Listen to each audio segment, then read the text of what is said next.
5 కోట్ల ఆంధ్ర ప్రజలకు నా నమస్కారములు.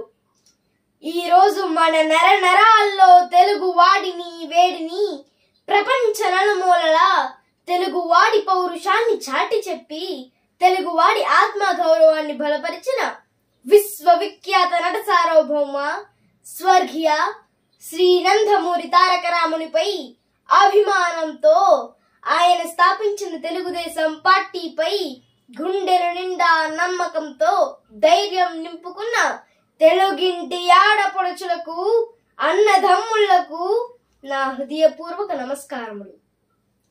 మహనీయుడు అన్న శ్రీ ఎన్టీ రామారావు గారు ఆనాడు మార్చి 29, 1982న మొట్టమొదటిసారిగా మన కోసం చేసిన ప్రసంగాన్ని మీకు గుర్తు చేసి మనలో నూతన ఉత్సాహాన్ని నిల్కొల్పాలని ధ్యేయంతో మీ ముందుకు వచ్చాను.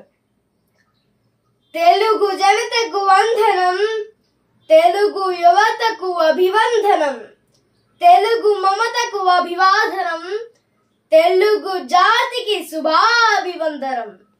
హరిజన గిరిజన దళిత వర్గాలు గూడాల్లో అడవుల్లో గుడిసెల్లో మగ్గిపోతూ ఉంటే చూచి భరించలేక వెనకబడిన తరగతులు ఇంకా ఇంకా అట్టడుగుకు తొక్కివేయబడుతుంటే సహించలేక జనాభాలో సగమున్న ఆడపడుచులు అన్యాయమవుతుంటే ఓరిమి పట్టలేక రాజకీయం భ్రష్టమై వ్యాపారాత్మకమై దగాకోరు విధానమై ఆంధ్రుల ఆత్మాభిమానం చంపుతూ ఉంటే గుండె బద్దలై మనసు విఫలమై ఓరిమి పట్టలేక మీకోసం వచ్చాను నేను.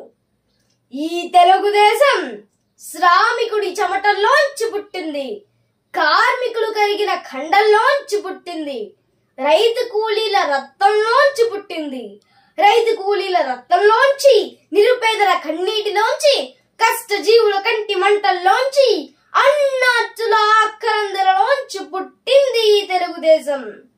తెలుగువాడి పౌరుషం చాటి చెప్పడానికి, తెలుగువాడి ఆత్మ గౌరవం నిలబెట్టడానికి పుట్టింది ఈ తెలుగుదేశం.